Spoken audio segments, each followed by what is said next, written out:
Hello and welcome to the Collections Demography app. My name is Matthias Sterlich and I'm going to quickly present how the app can be used to model either the lifetimes of single objects, meaning single sheets of paper in library and archival collections, of entire collections, or it can also be used to model the effect of deacidification, so of conservation interventions in the context of libraries and archives. The TAP single object model enables users to input various types of data for single sheets of paper. We can, for example, in the table on the left-hand side, enter paper pH, the current or initial degree of polymerization, which needs to be known, as well as the critical degree of polymerization, which we propose to be 300, since it was shown in many past studies that at this degree of polymerization, or DP, paper becomes too brittle to be handled. We can then enter either temperature in degrees centigrade or Fahrenheit. We can then enter the average annual temperature in a storage area, let's say 18 degrees, and the average relative humidity, let's say 50%. And we see that for paper with this set of inputs, the predicted lifetime is 400 years.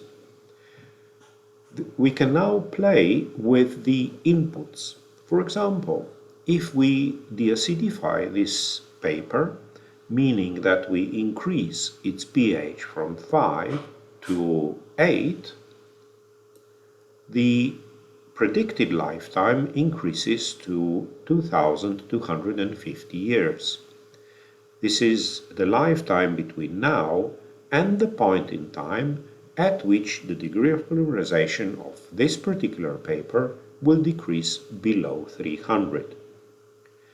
We can also choose a preset set of values for an average acidic paper, an average contemporary paper, an average deacidified paper or rack paper, and by average I mean average in the context of the study collection that was used to build this particular app. Let's go back to our particular paper. So this is paper pH 5.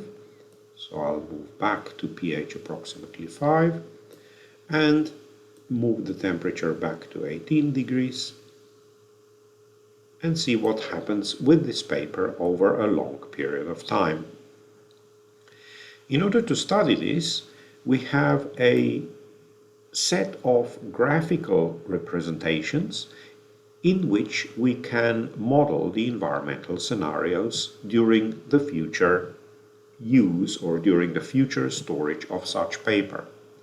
For this, we need to decide over what period of time we want to model the lifetime of paper, or rather, over what period of time we want paper, or this sheet of paper, to retain a degree of polymerization higher than 300.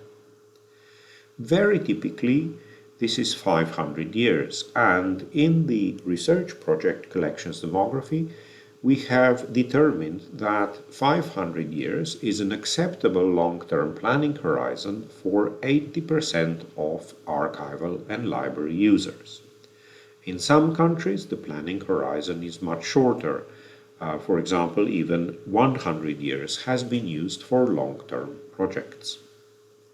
The temperatures of 5 and 30 degrees C are simply the temperatures that are used to plot the temperature in the graph on the right-hand side. We see that for our specific paper, the lifetime of 500 years is reached in the entire area depicting the combinations of temperature and relative humidity that will keep the degree of polymerization lower than the threshold value of 300 over the next 500 years. If the average annual temperature, for example, is higher than that, or the relative humidity is higher than this particular line, then the planning horizon will not be reached. Of course, we can change the planning horizon, let's say to 100 years, and then of course the plot will change. We can change the planning horizon to any other particular interval, and we see that the 100-year lifetime will be reached in a much wider set of temperatures and relative humidities. Of course, if we increase the planning horizon, then again the plot will change yet again. So the temperature must be lower and the relative humidity must be lower. Now, this particular tab enables us to model the lifetime of a particular object. It not only tells us the combination of temperature and relative humidity that satisfied a set of given criteria, it also enables us to model the lifetime of a particular type of paper until the critical degree of polymerization is reached. However, in order to model such papers, we need to have two sets of input values, of starting values that need to be measured. This is paper pH and the current degree of polymerization. If we don't know these values, we can preset, or we can use preset values, for example, for acidic, contemporary, deacidified, and rack paper. For example, if we use contemporary paper, then a different set of values will be input. This is a typical print paper, contemporary print paper. For entire collections, the situation is slightly different. Here, we need to enter again the average temperature. We can either enter the temperature in degrees C or degree Fahrenheit. We enter the average temperature. We enter the average relative humidity. Let's say that the average temperature is again 18 degrees. The relative humidity, let's say 50%. Still, we need to enter the critical degree of polymerization. So this is the dP of paper at which the risk of use due to mechanical degradation is considered to be too high. Very typically, the value is between 250 to 300. The planning horizon is the period over which we need to plan resources. So this could be 100 years, 500 years, or whatever other value seems reasonable. In a piece of past research, we determined that 500 years is a suitable value for most collections. The maximum time in years is simply the maximum time during which the values are calculated. So this is simply a piece of input that is used to plot the values. The higher this value, the longer it takes for the calculations to take place. Now let's consider this calculation for a set of acidic papers, and let's output the plots. We see that with this set of values, so 18 degrees centigrade, 50% relative humidity, 300 critical degree of polymerization, our collection of acidic papers, which is based on a study collection called the Souvenir collection, which consists of more than 1,000 studied papers that have been measured and characterized, we see that this particular collection will degrade fairly fast at the chosen conditions, so 18 degrees centigrade and 50% relative humidity, and in the next 500 years only 38% of the collection will remain in a usable state at the desired temperature and relative humidity. If we want to retain more of that collection, we will of course need to decrease the temperature. So let's say that we use cool storage, let's say 12 degrees centigrade. And in that particular case, the plot will change, of course, and we see that in the next 500 years, approximately 80% of the collection will remain in a usable state. This particular part of the app allows us to assess the consequence of decisions in terms of temperature and relative humidity on large collections. We see that no matter what temperature and relative humidity, a part of the collection will degrade during the long-term planning horizon. So we see that there is no decision, or that there is no set of temperature and relative humidity that will keep the entire collection safe for use. Now, we can also look at other types of papers, for example, contemporary paper, which degrades much more slowly. We see that the number of contemporary papers in the study collection is much smaller. Therefore, the plot is not continuous, but it still allows us to see that it still allows us to assess the shape of the degradation curve. We can also look at rack paper, for example. There should be a few more rack papers, and we see that rack papers degrade, of course, much more slowly than the acidic papers, and that in the next 500 years we may lose a few percent of rack papers due to acid-catalyzed hydrolysis. The Souvenir study collection, which is used as the basis for these collections, consists predominantly of acidic papers, which is why the shape of the curve for acidic papers is the smoothest, simply because there are most papers in our collection that are acidic. If we use the collection as a whole, so if we assess all of the papers and their lifetimes at the same time, we see that the shape of the curve changes a little bit yet again. We can also look at how our own collection might degrade. So let's say that we work in an average library and archive.